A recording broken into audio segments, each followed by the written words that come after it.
I just want to highlight before we move on this piece where you were sharing about your spiritual journey, and you recognize that part of your spiritual journey was being with drugs and alcohol. And that wasn't like most people, when I hear them talk about their spiritual journey, the drugs and alcohol is when they fell from grace.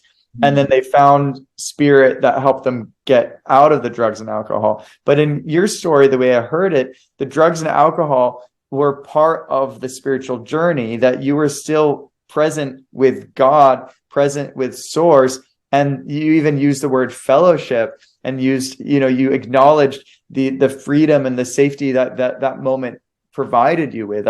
I've not heard someone express their story around drugs and alcohol through a spiritual context like that. So I just want to highlight that. And if there's anything you want to add to it. Yeah, and it wasn't a falling from grace though, which I understand that's what most would say, but I would say it was a falling into grace. Wow.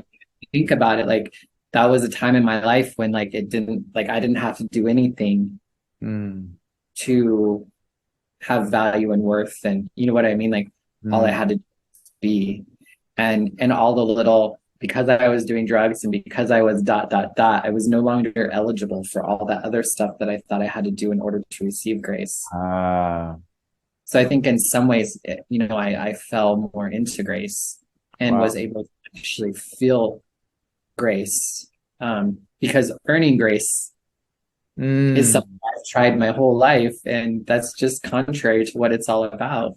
And so in some ways, there was a lot for me to learn about grace, especially in those beginning years of my substance use. Eventually, it did start to rot from me. Yes. Yeah. Thank you so much for sharing that perspective. It's like religion did, Yeah. Yeah.